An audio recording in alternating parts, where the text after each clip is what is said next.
time for the kickoff. So, let's see. Put this here.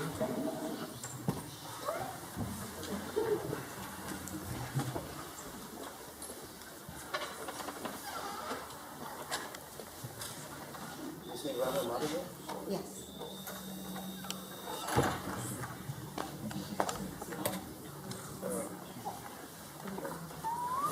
Hare Krishna. Hare Krishna.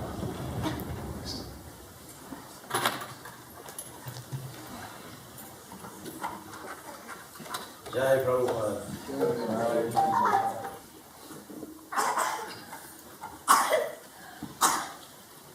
Jai Radha Madhava Kunja Vihari. Jai Radha Madhava Kunja Vihari. Jai Radha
Hare Krishna. Hare Krishna.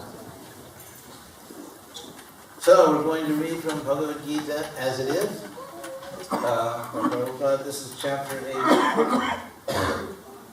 text 14, the verse that Prabhupada often quoted. Ananya, Chaita, Satatam, Yo, Smarati, Nityashaha, Tasya, Aham, Sulabha, Partha, Nitya, Yuktasya, Yogina, Ananya Chaita Satatam, Yomam Smarati Nityasha, Tasyaham Sulabha Partha, Nityajuktasya Yogina.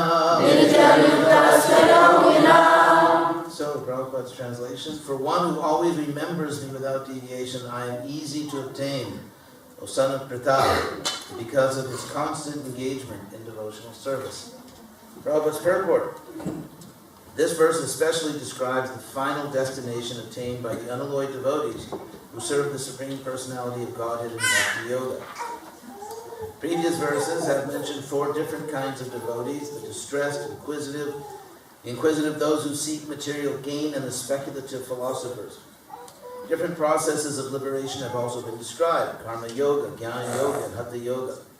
The principles of these yoga systems have some bhakti added, but this verse particularly mentions pure bhakti yoga without any mixture of jnana, karma, or hatha.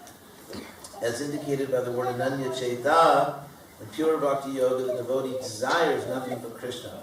A pure devotee does not desire promotion to heavenly planets, nor does he seek oneness with the Brahmajyoti or salvation or liberation from material entanglement. A pure devotee does not desire anything. In the Chaitanya Charitamrita, the pure devotee is called Nishkama, which means he has no desire for self-interest. Perfect peace belongs to him alone, not to those who strive for personal gain, whereas a jnana yogi, karma yogi, or hatha yogi has his own selfish interests. A perfect devotee has no desire other than to please the Supreme Personality of Godhead. Therefore the Lord says that for anyone unflinchingly devoted to him, he is easy to obtain. So, we'll look at this verse. Krishna begins by saying, Ananya Chaita. Oh, maybe we'll go back to the verse. Roman.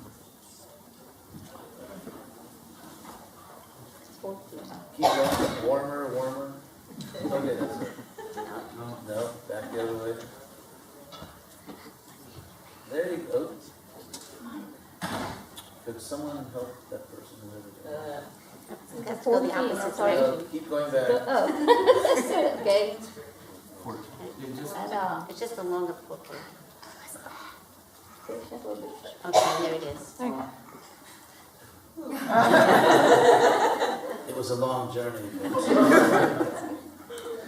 So, in the first word here, Ananya. Anya in Sanskrit means other or something else. And so, Ananya means nothing else. Nothing else. Ananya. In Sanskrit, means not, like which we still have in English as an atheist. And so when a word begins with A, they put A-N, Ananya. And Chaita, mind or consciousness. In other words, one whose consciousness is on nothing else except Krishna. Satatam, always. Yo mang smarati nitya shaha, one who remembers me. And nitya shaha again means regularly or constantly. Tasya, for that person, aham sulabha partha, I am sulabha, easy to obtain. Partha nitya yuktasya yoginaha, for the yogi who is nitya yukta, always engaged, always connected to me. So it is remarkable that in these 4 lines, Krishna has used 3 different words to indicate always, constantly. And he's used a fourth word, Ananya, meaning nothing else. So, in the Bhagavad-gita, there are many, many, many verses that strongly emphasize that we are trying to achieve pure devotional service. Always thinking of Krishna, constantly thinking of Krishna, always engaged.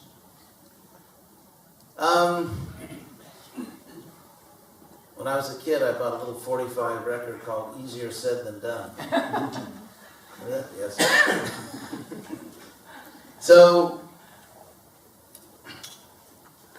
how do we do this? For one thing, the very reason that we are here together today is because we are trying to remember Krishna.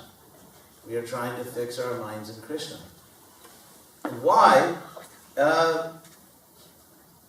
Actually, the very next verse, you don't have to bother scrolling because...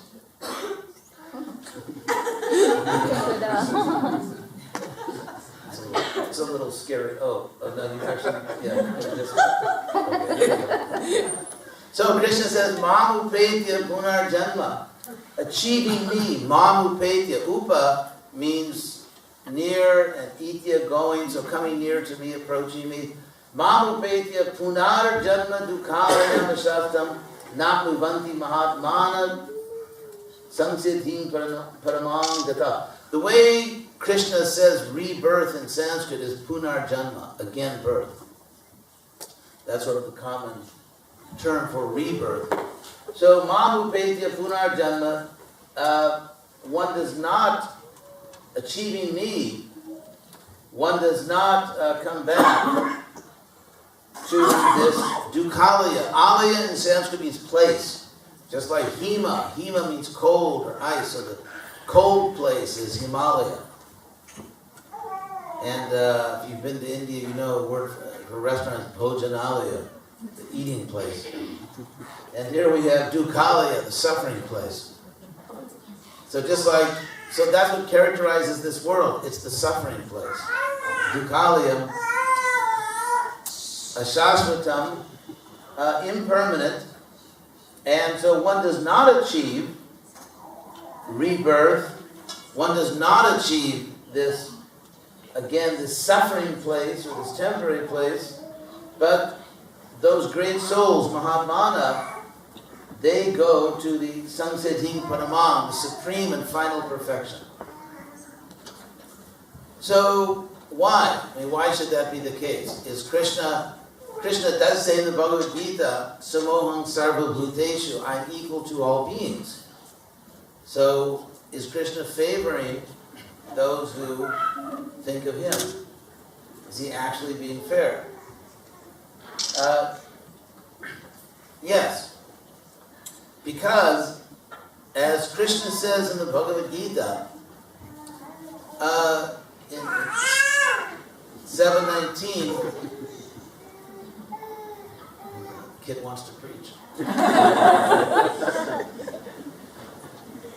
So as Krishna says in the Bhagavad-gita 7:19, Bahunam janmanam ante jnanavan mam prapadyate. After many births, one who has knowledge realizes that Vasudeva Sarvam, that Krishna is everything. Krishna is everything, and of course, Samahatma Sudurlabha, that's the great soul is very rare. Also, Arjuna says to Krishna in chapter 11, Sarvam samapnoshi tatosi sarvam. You encompass everything, and thus you are everything. So, what is it? The idea here is that because Krishna is everything, if you're not thinking of Krishna, you're missing something. If we're not thinking of Krishna, then our understanding must be incomplete because Krishna is everything. So, what does it mean to say that Krishna is everything? What does this mean? Interestingly, in chapter, Krishna identifies himself with many aspects of this world, especially in chapters 7 and 10, where he says, for example, of mountains, I'm the Himalaya, of Pandavas, I am Arjuna, and so on. He identifies him as the superlative aspect of every category of things, whether it's natural or whether it's gods or human beings or anything. Krishna is the supreme in every category. And so one might be tempted to consider a pantheistic notion. Pan in Greek, to pan means everything or all. And so pantheism means the idea that everything is God, or that God is simply everything. Now pantheism means that literally everything is just God. If you add everything up, it totals out to God.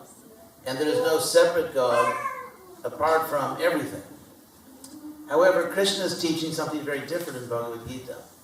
Because if you look at those verses, especially in chapter 7 and 10, where Krishna identifies himself in so many things of this world, he frames those verses. By framing, I mean before and after those verses. He explains that he's the source of everything. That he's the source of everything. For example, in chapter 10, before Krishna explains how he identifies with the superlative member of every category, he says, Aham sarvasya prabhava, I'm the source of everything. Matat sarvam pravarti, everything emanates from me. And then after explaining these things, so when Krishna identifies with everything, the way this gets started, especially if you look at chapter 10, Arjuna asks to see Krishna's vibhutis.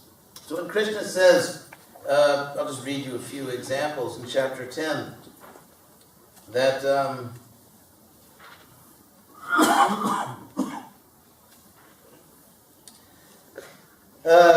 I am the beginning, middle, and end of all beings, of Adityas, I am Vishnu, of radiant bodies, of celestial bodies, I am the sun, and so of Maruts, I am Marichi, and so on. What these Krishna is actually saying, if you look before and after these verses, the way he frames this discussion, Krishna is saying that all these things with which I identify are my vibhutis. In fact, Arjuna asks Krishna, please tell me about your vibhutis. And Krishna says, okay, is that dukkha? How do you go, old friend? So, Krishna explains, Arjuna says, please explain your vibhutis. Krishna says, okay, I'll explain my vibhutis. And after Krishna identifies with all these things, he says, well, now you've seen my vibhutis, or heard about them. So what does the word vibhuti mean? The word bhu in Sanskrit is the sort of like the first verbal root meaning to be. In fact, our English word be is from that Sanskrit. In Sanskrit, bhavati, which simply gets reduced down to English be. And then V, if you know Italian, anyone here know Italian? Via. Via means away. And actually that's Sanskrit, V. V means away. Sam means together, and V means away. And so, for example, Sam yoga means connection. V yoga, disconnection. So V buddhi, the sense of away or separation, in this case, means that something is expanding. That something is expanding. So the prefix V can also be used in the sense of expansion. So Vibhu is another name of God, Vibhu, which sometimes translates the Almighty. But literally what this means, Vibhu or Vibhuti, it means God who expands his existence. And so just as Krishna, so it's often translated even in the Gita as his glories or majesty, but it literally means the expansion of his existence. And when Krishna says, I am the source of everything, everything emanates from me or flows from me, when Krishna says, for example, in verse 15:7 in the Gita, that the living being is eternally part of me, angsha, part of me. And when Arjuna says to Krishna, you are everything because you encompass everything, or Krishna says, after many births, the wise person knows that I am everything, he means that everything that exists is an expansion of his own existence. Krishna also calls this expansion of God's existence, prakriti, or different natures. For example, in chapter 7, verse 4 and 5 of the Gita, Krishna says these famous verses, Bhumir apo analo vayu kangmano buddhireva cha. Ahankari tiyame na prakriti rashtata. That earth, water, fire, air, sky, mind, intelligence, and false ego. He calls this his Bina Prakriti, my separated nature. And then he says, Apareya, which means Aparayam, that this is inferior. Aparayam, this is inferior. Apareyam, itis twanyang vidi, prakriti vidi. But know that there, beyond this matter, material nature, there is another higher nature of mine, Jiva Bhuta, the living being. Jiva Bhutang Mahabaho Yigedam Taryate Jagat. So Krishna calls us living beings, Angsha, part of him. He calls us Para Prakriti, his higher nature, in the sense of his energy. He says that everything emanates from me. He says that, for example, the sages, the great sages, and well, I'll read you what he says there. That the gods and sages do not know my origin, for I am their origin. So there's a whole Namevidu. This is the second verse of chapter 10. Namevidu Suragana, the hosts of gods, Prabhavam Namaharshi, do not know my Prabhava. Do not know my origin, because I am their origin. I am their origin. And the word Prabhava, as when Krishna says, Aham Sarvasya Prabhavam, it's similar to Vibhu, because Bhava comes from the same root, Bhu, existence. And then Pra means forth. So existence goes forth from Krishna. So with the word Prabhava in Bhagavad-gita, it indicates that existence goes forth from Krishna. And Vibhu means that existence expands from Krishna. So in that sense, not to think of Krishna is just to not get it. If we're not thinking of Krishna, we're not really thinking of ourselves. So how can one attain an eternal position when one does not even understand or think about oneself? Therefore, we have, this is really the key point that empowers one, if you understand it, to advance spiritually. We have no separate interest from Krishna. There's no sense in which something is not pleasing to Krishna but pleasing to us. There's nothing in the world that is displeasing to us ultimately but pleasing to Krishna, or good for us but not what Krishna wants, or it's what Krishna wants but not good for us. There is no such thing. There actually is no such thing.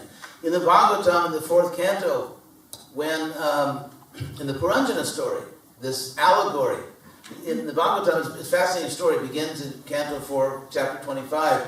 There is an ancient metaphor. There's an ancient metaphor in the Vedas in which the body is compared to a city of 9 gates. The 2 eyes, 2 nostrils, a mouth, the 2 ears, and 2 below the belt. So, this is an ancient analogy in the Vedas. In fact, it's found in Bhagavad-gita, where Krishna says, Nava dvare pure dehi. Dwar, our English word door. Nava dvare pure dehi. In Pur, we also have in English, by the way, Pura, like Singapore, which comes to us through Latin. The Sanskrit Pura, city, as in Singapore, becomes Greek, polis, as in metropolis, or police, or metropolitan, so on, all those words. So anyway, Krishna says, Nava dvare pure dehi, that the embodied soul is in the city of 9 gates. Now, because traffic is going out and coming in, our senses are experiencing the world, and so images, visible images, sounds, touches, tastes, and sounds are all like traffic streaming into the city through these different gateways, and then we, through our consciousness, are going out into the world trying to exploit it. So this is the analogy. So Narada Muni took this ancient Vedic metaphor and built a whole story around it. And it's really great. When the book first came out, this part of the 4th canto, I remember when it literally first came out, we got the first volumes back from the printer, I was in Mayapur. And for the Mayapur festival, and I think perhaps either Mayapur or Calcutta, so I got a copy of this, and I sat down in front of Radha Krishna deities in Calcutta, and just read the whole story to them out loud, because I had to wait for a plane. Anyone, you all remember this, all the international flights would be in the middle of the night, going back to the West, and so you'd spend the day in Calcutta Temple or whatever.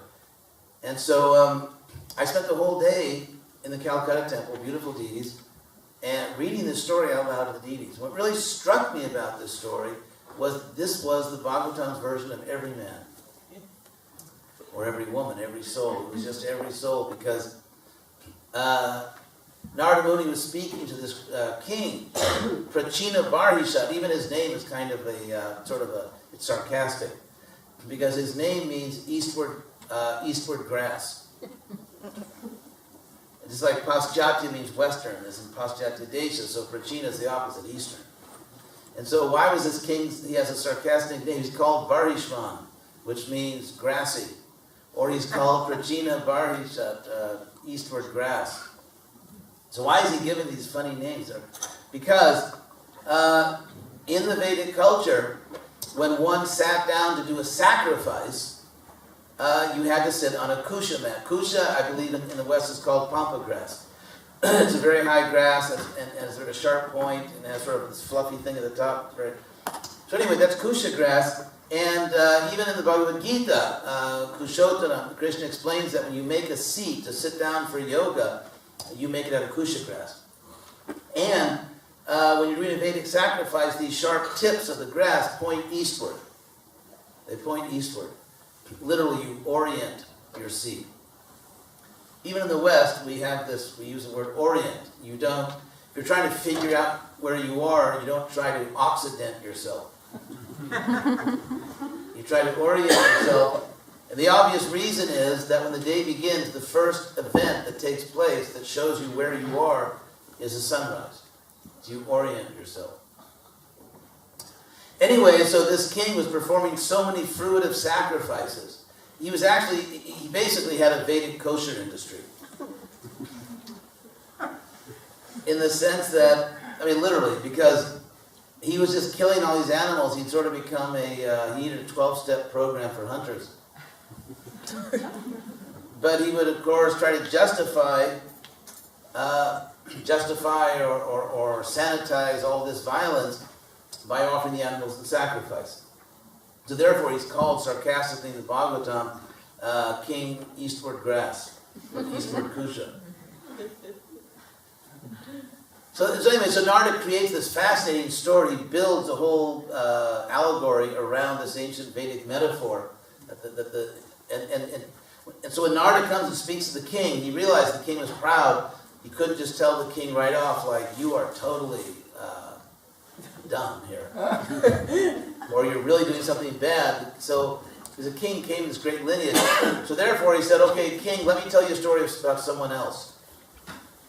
But it's very interesting. In Sanskrit, it's actually quite amusing how he reveals to the king it's really about you. As the story begins, the first thing that Narada says to the king is, Asit Puranjano Nama Raja Rajan. There was a king. There was a king, named Puranjana. So anyway, so Puranjana, there's a whole story how he tries to enjoy this world and gets clobbered. And then in his next life, because of all the good things he did, he takes birth as a woman, because at the time of death he was absorbed in thinking of his wife.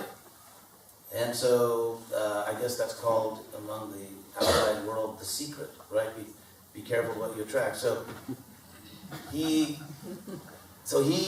became a very chaste Vaishnavi wife and of this king, and they went out into the forest to meditate. This is called Vanaprastha. Vana, of course, means forest. Vanaprastha, departing for the forest. And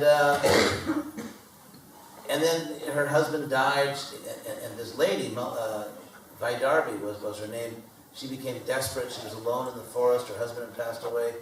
And then a Brahmin came to her, and that Brahmin was Krishna, actually, as Narada later explains. So this story is very interesting because what Krishna says to her, and this is the only time in the Bhagavatam where the Bhagavatam addresses the issue of where does the soul come from. Actually, this is the one place in the Bhagavatam that addresses this. And Krishna, in the form of Brahman, asked the soul, Api smarasimam, do you remember me? And also, Krishna says to the soul, you once lived with me, but you rejected me and came to this world. Wow. And actually, Krishna says it twice in the story, that you rejected me and came to this world, but do you now remember me? So anyway, I think the point is obvious.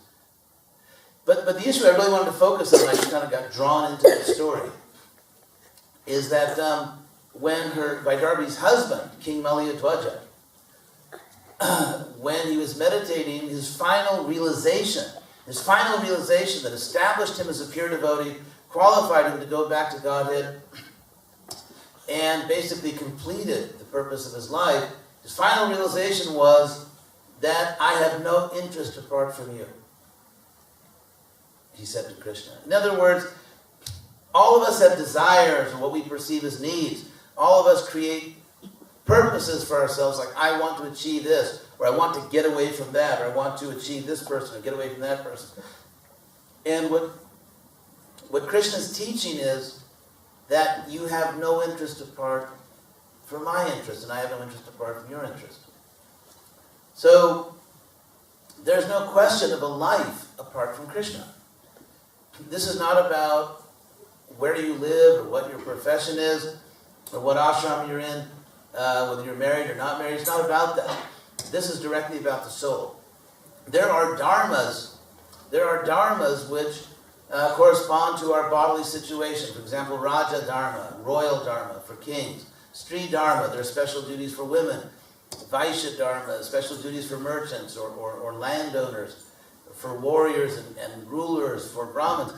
There's all kinds of dharmas, duties, sacred duties, according to one's external or bodily situation. But Sanatana Dharma means it's not about the body, because the body is not Sanatana.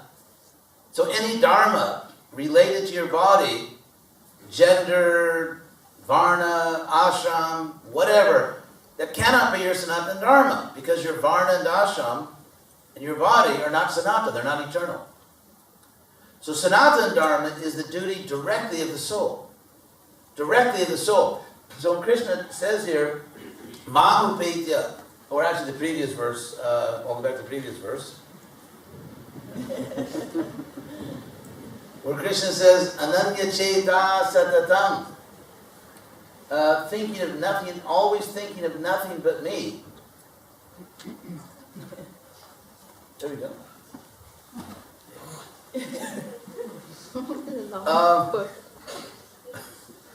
So Krishna says that is directly the duty of the soul. It doesn't matter. And this is the beauty of Krishna consciousness. It doesn't matter what kind of body anyone has. It doesn't matter what social, professional, economic situation you're in. All that is external. When devotees meet, they're actually meeting as spirit souls. They're meeting as eternal servants of Krishna. We are meeting to help each other, encourage each other, to always think of Krishna. Krishna says this himself. In another verse he says, Mad Chitta, thinking of me. Mad Gata Prana, their lives devoted to me. Bodhiyantak Parasparam, which literally means awakening one another. Awakening one another. Enlightening one another. Bodhiyantak Parasparam, Katayantas Chamam Nityam, always talking about me. Tushanti cha, Ramanti cha, the devotees enjoy life. They find satisfaction in life. So this is our real joy and satisfaction. We associate together. Prabhupada created an international society for Krishna consciousness. He created communities within that society so that we could help each other to always remember Krishna. That's actually the purpose. So if we become distracted, we have to get back on track. Remember why it is that we associate at all. To encourage each other in this way, and to help others. We want to reach out, which is called outreach. Surprisingly enough, we want to reach out to the world, and the more we are advancing in Krishna consciousness, we talked about this last night, so it's for some of you, this is a rerun. But the more I am personally advancing, the better the more sincerely I chant Krishna's name, the more earnest my prayers, the more I'm actually having spiritual experiences. That Krishna consciousness has not simply become my religion, or by sheer momentum I keep doing this because it's too much trouble not to do it. But actually, we should be on the path. You read all these stories in Back to Godhead. Well, the readership of Back to Godhead has slightly declined over the years, but anyway, in Back to Godhead, you have these stories like how I came to Krishna consciousness. And it's a typical story, I was searching or something. So just like the 6 Goswamis in Vrindavan, in that song, where they were searching for Radha and Krishna, Hey Radhe, Braja Devi Ke Chalalite, Hinanda Sunokuta. Where are you? So, in our life, we are still searching for Krishna. Prabhupada gave us a perfect roadmap and a supercharged vehicle. Prabhupada gave us the map and he gave us the vehicle. But we have to actually drive it. Prabhupada used to say that Krishna conscious practice is like piloting a plane. You can take so many flying lessons, but once you actually go up in your plane, you have to do it. So Prabhupada gave us a vehicle and a map. And he opened the road for us. But we actually have to do it. We have to be advancing. How can you have a group of people who constitute a movement when they themselves are not moving? A movement should be a group of people who themselves are advancing and sort of dragging the world with them, kicking and screaming. Although they won't kick and scream very much if we're nice to them. So, when we speak, first of all, if you are having powerful spiritual realizations, you will want to shout it from the rooftops. I mean, just as an analogy, imagine when you see a great movie, a great Vedic movie. There are very few great Vedic movies. But anyway, let's say you see a movie and you really like it, and you just want to tell people about it, right? You walk out of the theater, you may even grab your cell phone if you have one of those, and call somebody up and say, I just saw this great movie. So when you are pleasantly surprised, when you have a really pleasing experience, the natural reaction is you want to tell people about it. And so preaching is not just a chore, it's not just a pious chore. Well, Prabhupada said it, so I'll just go out and, suffer for an hour or two out there for the sake of future advancement. The real point is that if we are advancing, if we are having powerful experiences, if we are having self-realization experiences, if we are, it's like the example Krishna gives is Aditya Vajnanam. Krishna says that spiritual knowledge is like the sun. When the sun rises, it illuminates everything equally and simultaneously and gradually. So our life should be like the sun rising, where every day there's more and more light. We are seeing things more clearly. We are seeing Krishna more and more. We are realizing more and more that Krishna is in our heart. And if we are actually advancing in our own spiritual life, naturally we just want to go out and tell people about it. And when we tell them, it will not sound to people like, oh no, you're not preaching to me, are you? It won't sound like that, because who wants to be preached to? I mean, even I don't want to be preached to. So it's not a question of preaching to someone. It's a question of sharing a beautiful experience you had. And who doesn't want people to share with them a beautiful experience? So this is the real spirit of preaching. It's not about browbeating people. It's not trying to convert people. It's just sharing your amazing experiences with them. But of course we have to have those amazing experiences. And so then, Ananya, for example, when someone falls in love, they can't stop thinking of the other person. So we have to fall in love with Krishna. And because Krishna is infinite, we can actually fall in love with him every day. So this is like the super endorphin.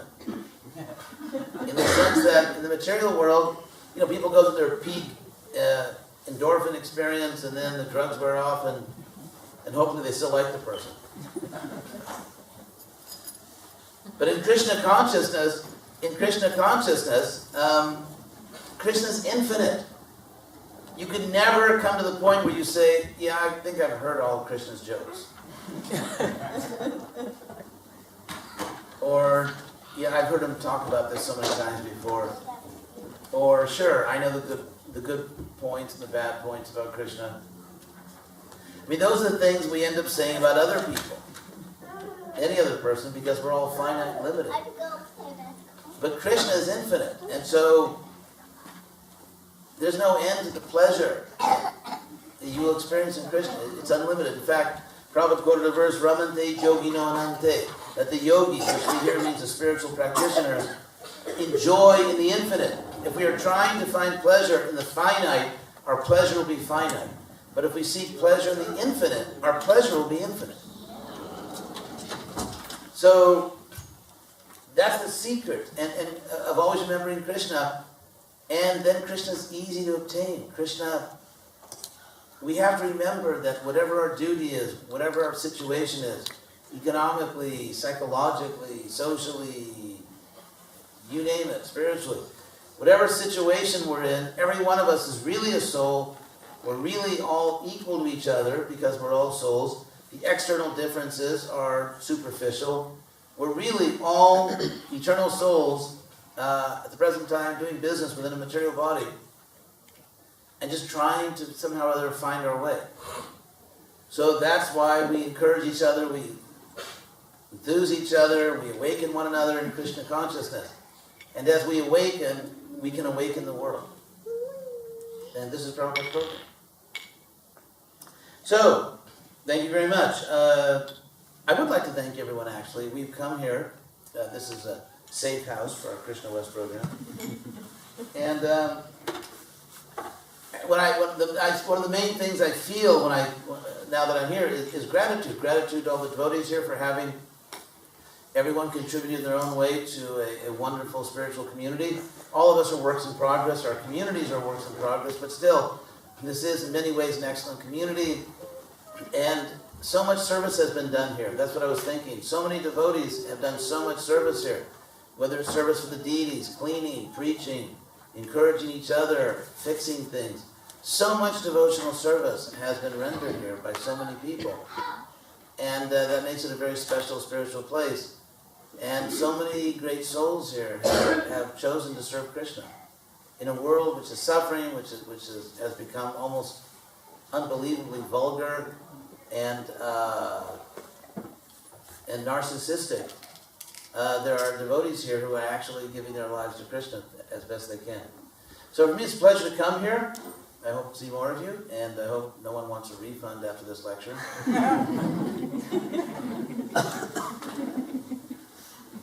And we are going to try our best to add something to our Western Outreach program.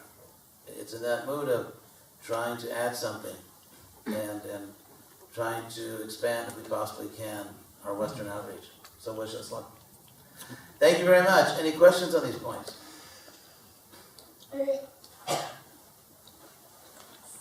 Back there in the peanut gallery?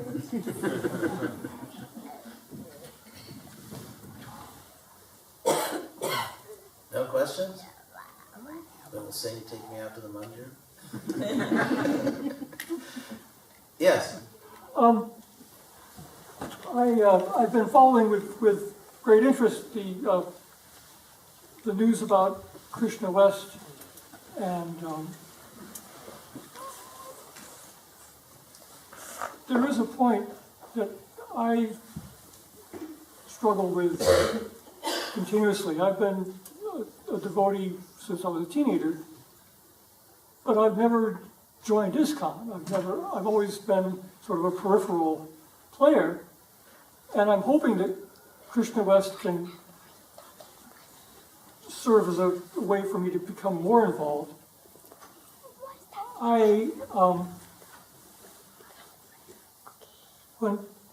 At the core of Prabhupada's teaching is that the Vedic literature is literally correct and historically accurate. And I can't accept that. And I'm not sure that Prabhupada had such a simplistic vision of the Vedas. Because, yeah, that's called hermeneutics, by the way, which is a sort of a funny sounding word. That means how one approaches the understanding of a text, especially a sacred text. So, for example, Prabhupada says in the Chaitanya Charitamrita that quoting a verse, there are illusory stories in the Bhagavatam, such as Krishna's low-class men stealing Krishna's queens, or the fraternal side of war among the Yadus. The fourth canto of the Pranjana story that I described today is openly an allegory. And also, Prabhupada has a very large conception. He says, for example, that the Mahabharata or Bhagavatam describe incidents that took place in many different places in the universe. In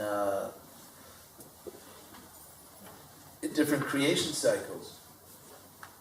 And it's not simply a straightforward or Western-type chronological history.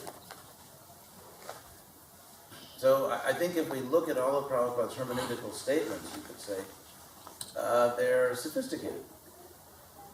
And so do you have some specific point that...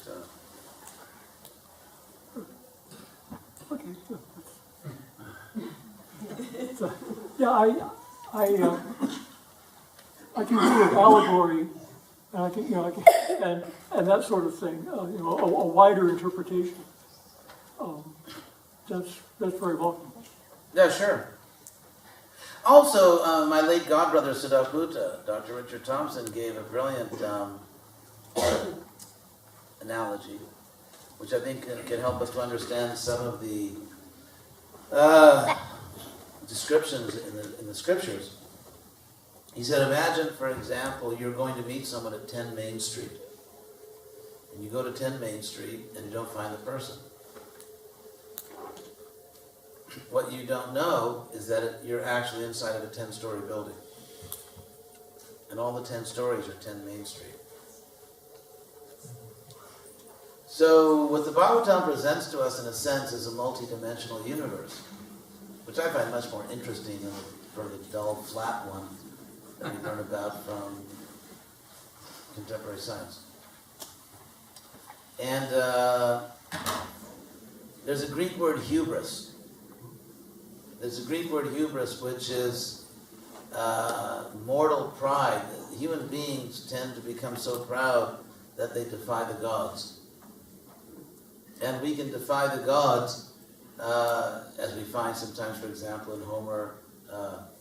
Sometimes very proud humans would actually defy the gods in terms of fighting with them or going against their wishes. And you can also defy the gods, so to speak, or defy God in the sense of thinking that God could not or would not create a universe that does not conform to the conceptual powers of modern human beings. That somehow the conceptual powers of modern human beings are the limit for God's creation, which sounds absurd, and it is absurd.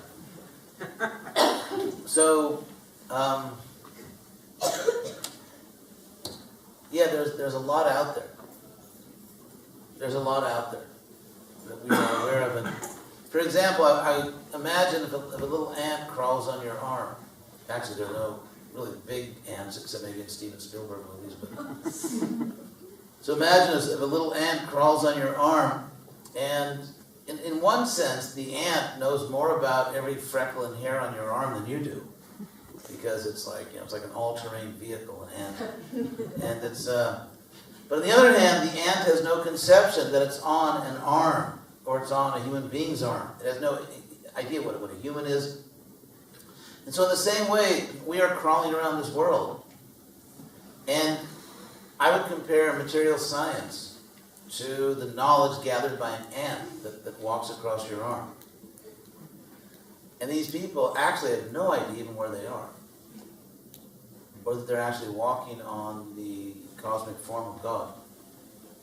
And they certainly have no conception of Krishna's mystic power. In the Bhagavad-gita, he's often referred to as Yogeshwara, the Lord of mystic power. And so, a person, let's say a person who was so playful and, what's the word? Imaginative as to descend to the earth in the incarnation of a boar or a tortoise. Clearly you're dealing with someone who has a very lively imagination and is very playful. And so the kind of person who would just come down as a boar, or a tortoise, or a fish sounds like the kind of person who would really fake out the materialist. I remember when I was a kid, I grew up in Los Angeles, and our basketball team, there was the LA Lakers, and there was this famous announcer, Chick Hearn. So when someone really got faked out in the game, he would always say, faked him into the popcorn machine. The idea was that the player would get faked out so bad he'd go lunging up into the third row of seats or something, end up in the popcorn machine. So basically, the material scientists have been faked into the popcorn machine. And as we know, the prouder we are, the more we tend to be stupid. And the scientists are very proud, and in some ways, very stupid. So, we are not anti-science, by the way. We're not. I love science. It's because of science that my car worked, and I could drive here, and in the summer, if the air conditioning works, hallelujah. And so, and even, learning about the universe and all that, it's all good. We're actually pro-science. But what we're not pro is sort of invading someone else's territory. You may like your neighbor, but if your neighbor, invades your house, that's not good. What if, for example, Guatemala invades the United States? Obviously, bilateral relations would deteriorate immediately. So, it's like, the scientists, simply out of blind arrogance, think that some of them are just very nice people. Actually, studies show half of them believe in God. But some of them are just out of blind arrogance. Out of blind arrogance, speak about issues of which they have no knowledge. So I think we have to keep our mind and hearts open and realize that we're talking about God. We're not talking about some human. We're talking about someone that has infinite power, infinite creativity, an infinite sense of humor. Yes? You mentioned to be bow, being. Boo. And boo. Okay, Right. Thank you. Sorry. I'm kind of nervous even asking you this. So then, Davu is as the emanation. Oh, Vibhu. Vibhu. Right. Okay. Or Vibhuti. Vibhuti. Right. Okay. And that is the expansion. Yeah, right. Would it be Yes. reasonable to feel or think that in actuality this expansion occurs at every point in the universe? At every point. At every point. You mean that at every point in the universe, energy is expanding, or No, the source, Oh, the source. the actual being. Right. Yeah. Sure. Krishna does say in chapter 9 of the Gita, Maya tatam idam sarvam, I pervade all this universe. And so Krishna is everywhere within the universe. So in a way, it might be easy to show Western science if you could predict the actual expansion at a rate above what you can see, because we can't see it happening. Because the universe, they actually know, is expanding beyond what physics now allows. And it's my feeling that this is the reason. Is that at all reasonable to think? Yeah. I'm not sure that we have enough information to make reliable predictions. like look out there in the Alpha sector of that faraway galaxy. I don't think we have that kind of information necessarily. But certainly everything you described is perfectly consistent with our understanding. Actually, Carl Sagan, before he passed away, he had an attack of deathbed piety and almost believed in God, but then shook it off. But actually, Carl Sagan once said at those TV shows he used to do that that of all the worldviews or cosmogonies, stories of the origin of the universe, that you find in world religions, the only one that's on the same scale as modern science, it has numbers and conceptions as big as modern science, is this in the Vedic culture. So yeah, in fact, in general, you could say that the tendency now among reasonable people is a reconciliation of science and religion. If you look at ancient history, for most times in history, in most places, science and religion were seen as partners. They were just working together to gather knowledge in different sectors of reality. And then, well, going to the whole history, it goes back to the Protestant Reformation, Luther's rejection of the Renaissance, his rejection of the new science, and the separation of science and the scientific revolution. The scientific revolution expanding in spite of and despite the opposition of the reigning church. And so, Catholic Church. yeah, but before that, actually before the Protestant Reformation, the Vatican, when there was only one church in Western Europe, the Vatican was actually perhaps the major patron of the science. Unfortunately, they went with Aristotle. Yeah, I mean, but in a sense they didn't. I mean, in a sense they did, because Aristotle was all about empiricism and studying. And so I think Aristotle would have been horrified to know that in the name of religion, some people took him as a fixed dogma in the area of material science. I think what he wanted was exactly the opposite, to get people thinking and making progress in this area. Ironically, it happened just the opposite. Exactly. It's like Thomas Aquinas. Thomas Aquinas in his own time was seen as sort of a somewhat dangerous radical because he was actually dabbling in pagan philosophy. But then eventually he became a sort of the ultra-conservative. Not him, but today's revolutionary becomes tomorrow's tradition. So yeah, I think Aristotle really supported more the science side in terms of the spirit of his work, even though he was adopted by the church. Thank you. Sure. Yes. Maharaj, Yes, Prabhu. I understand that Krishna West is trying to present Krishna consciousness, maybe to the Western people, Yes. without the cultural externals, Right. like food, dressing, musical instrument, and all that. Now, my understanding is a little simplistic, so I kind of shed some light on it. Sure. Although these are considered as externals, they are nevertheless part of the Vedic culture. And we understand, and we have heard before, that this Vedic culture is a spiritual culture that descended from the spiritual world. And we find that in our practice of Krishna consciousness, our practice is very much tied to the culture. Especially things like, say, Vaishnava etiquette, for instance, Okay. which is part of Vedic culture.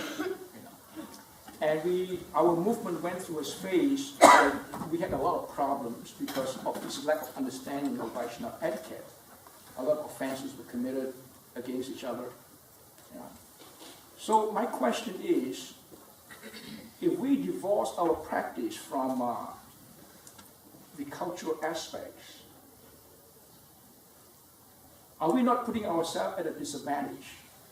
I mean, as far as progress goes. Yeah. You that was quite eloquent. You explained very much. You explained very well what common doubt or concern is. So you stated it very well. Okay, here we go. He's using my holy pulpit, as they say. First of all, I think we have to distinguish between truly eternal cultural aspects like Vaishnava etiquette and external features like style and dress. In fact,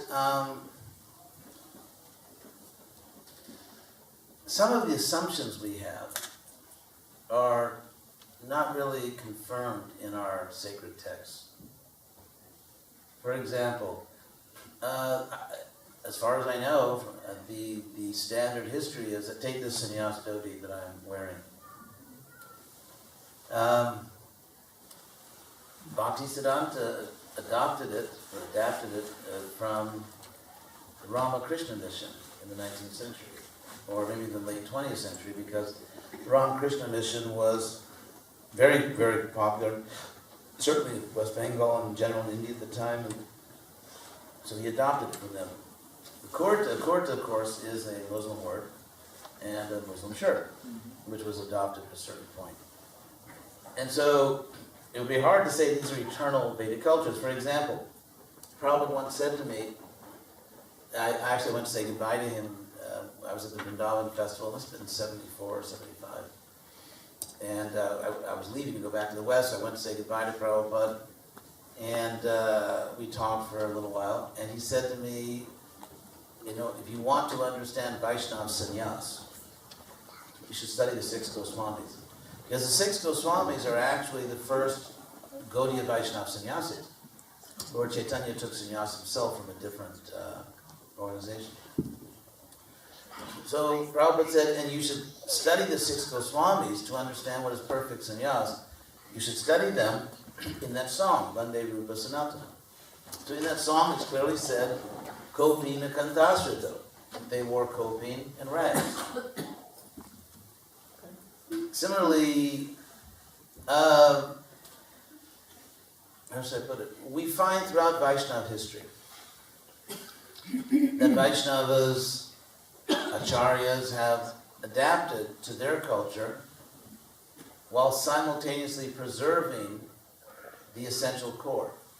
So my understanding is, having been trained by Prabhupada, is that there are 3 things that we can never change, or we void our spiritual warranty. The 3 things that we can't change are our philosophy, Prabhupada's teachings, our practice of bhakti yoga, and our institutional framework, ISKCON. Prabhupada was very strong on these 3 points. At the same time, Prabhupada was flexible in other areas. There's a long list of Prabhupada quotes. Basically, everything we're doing in Krishna West is based on Prabhupada's instructions. Prabhupada was a brilliant, complex thinker, and there's always a tendency to take one set of Prabhupada statements and ignore the others. But if you look at all the statements, such as, for example, Prabhupada's purport to Bhagavatam, verse 4854, and many other verses, many other statements, where Prabhupada strongly insists, as he says in that purport, that one should take all risks and make all necessary adjustments in order to save the world, basically. And especially, he said, spread the movement outside of India. So, the idea that there is an eternal ethnic tradition that has descended to this world, and that we are practicing a type of Vaikuntha sadhana, in the sense that in this world you dress, eat, play music, etc., design buildings exactly as they do in the spiritual world, and then you will have a seamless re-entry into the spiritual world. It's simply a concept which is not there in any scripture. And so what I'm trying to do in Krishna West, because one of the things that most inspired me when I began my practice of Krishna consciousness under Prabhupada was the idea of a spiritual science. Somehow that inspired me so much, the idea of a spiritual science. And so in order for a spiritual science to benefit the world, it has to be delivered by spiritual scientists. For example, there's medical science in the world, but if there are no doctors, that medical science won't help anyone. So, I think there's some danger in basing so much of what we do on non-scriptural assumptions that we've become attached to, but which have no basis in scripture. Yes. I understand what you're saying, Maharaj. Thank you. However, we can also look at this from another angle. Can I say one more thing? Yeah, sure.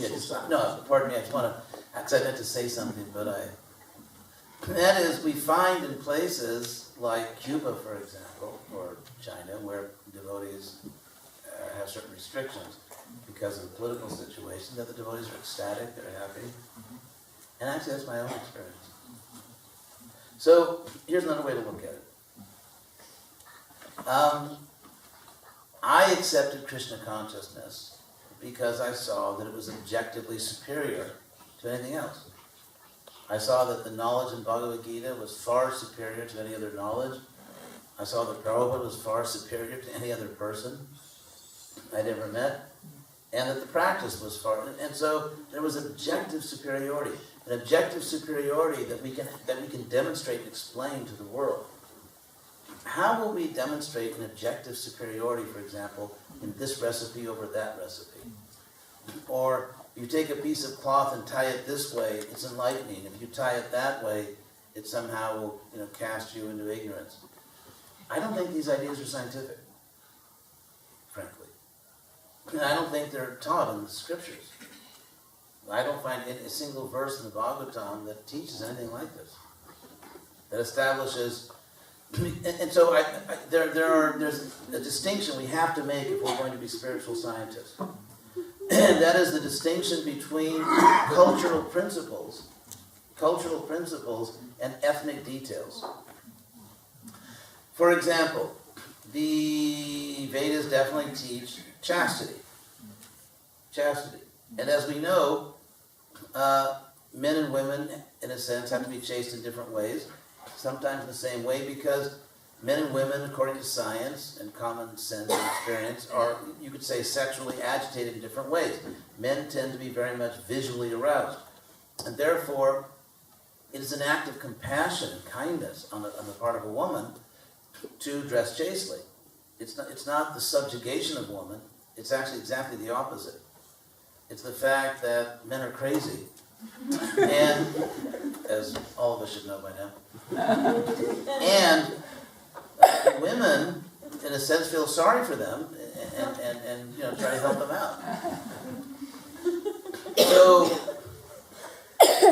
the cultural standard that Krishna teaches in Bhagavad-gita is not offer to me all that is Indian. Although there's nothing wrong with Indian things, it's a culture as good as any other culture in terms of recipes or dress styles or architecture. It's in many ways a distinguished culture. It's simply that that's not what Krishna says. What Krishna actually says is, offer me things in the mode of goodness.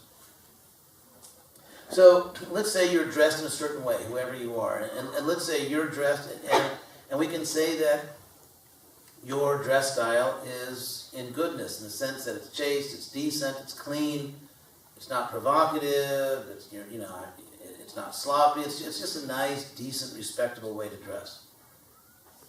And let's say someone else is dressed in the same way from a different style. How can we say that goodness is better than goodness, or goodness is less than goodness? Another point is that in the infinite spiritual world, it would be, frankly, for me, it would be profoundly disappointing to find out that in the infinite spiritual world there was actually less variety than in this poor, miserable Goloka, this little planet we're on. That I had left a world which is sort of like a Kali Yuga, lower middle class planet in the material world, and yet that planet, even in the mode of goodness, had like thousands of times more variety. When Prabhupada said variety is the mother of enjoyment. And so in the spiritual world, which is infinite, with an infinite number of infinitely creative souls, and everyone dresses exactly the same. So, if you actually look at history, Indian history, and if you look at Shastra, what we will find is that the Vaishnavas, the great acharyas, the Vaishnavas always carried out two essential tasks in order to keep their movements going. And that is they preserved and they adapted. They preserved what is essential and they adapted what is not essential. Just like even Lord Chaitanya. I mean, when Lord Chaitanya came himself, he made all kinds of adjustments because that's what people were doing. When Krishna appeared 5,000 years ago, he performed his most intimate pastimes in the home of Nanda and Yashoda, who you could say technically are Vaishyas. I mean, they're obviously not. They're obviously eternally liberated souls, but that's what they did on earth. When Krishna came to this world as Lord Chaitanya, he only took his meals in Brahmins' houses. Why? Because that was the custom. He took sannyas from an impersonal sampradaya. Why? That was the accredited sannyas degree. He told Sanatana Goswami to get rid of his sort of designer chowder, his Gucci chowder, and said, go pick up something at the Salvation Army. I guess that would be called the Moksha Sena.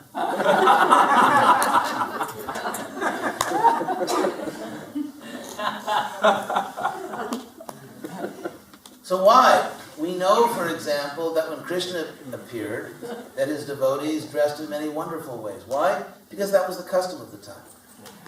So, our duty to Prabhupada is to preserve everything that is essential and must be preserved. And that means our philosophy, our spiritual practice, and our institutional framework.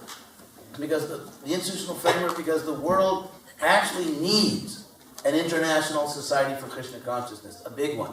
And anyone that doesn't know that should, consider reading a history book. So the world actually needs this movement, and we have our philosophy and practice. However, when we extend this sacred status, this eternally immutable, don't ever mess with it status, to things which Prabhupada himself dismissed as superficial. There's so many quotes from Prabhupada, but it's kind of this technique of not seeing a whole body of Prabhupada quotes and only seeing these. It's not going to lead you to objectivity. So, again, Prabhupada not only authorized us to do what we're doing, he urged us to do it. He urged us to do it. I mean, what if you, say, God forbid, someone loses their children run away, and some other person says, I'll bring your children back, and then the parents say, yes, but only if you're dressed a certain way. Otherwise, we don't want to see our kids. I mean, yeah. So, and actually what we're doing now, Prabhupada once wrote me a letter in 1971 when I was a Grihastha and a temple president, and very young, and still several years away from a fully formed brain, but still, young man. But still, Prabhupada wrote me this letter, and he said that we do not engage in mental speculation, but we do engage in philosophical speculation. And here's the difference. And this letter is in Veda-based. Prabhupada said that Krishna says, Rasoham apsu kunteya, I'm the taste of water.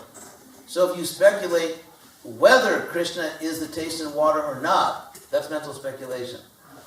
If you accept Krishna's statement, and then you say, how is Krishna the taste in water? That's philosophical speculation. So, Prabhupada said so many times, there's a quote, I have all these quotes on my computer, Prabhupada said, clothes have nothing to do with the soul. I mean, thank God Prabhupada said that. Because otherwise, we really want to be a movement that in the whole world most talks about you're not the body and is most concerned with the body. I mean, do we really want that distinction? So, anyway, there's much more to say, but it's getting a little late, we have Arctic now. So, go to our website to hear more propaganda. So, thank you very much. Srila Prabhupada Ki Jai.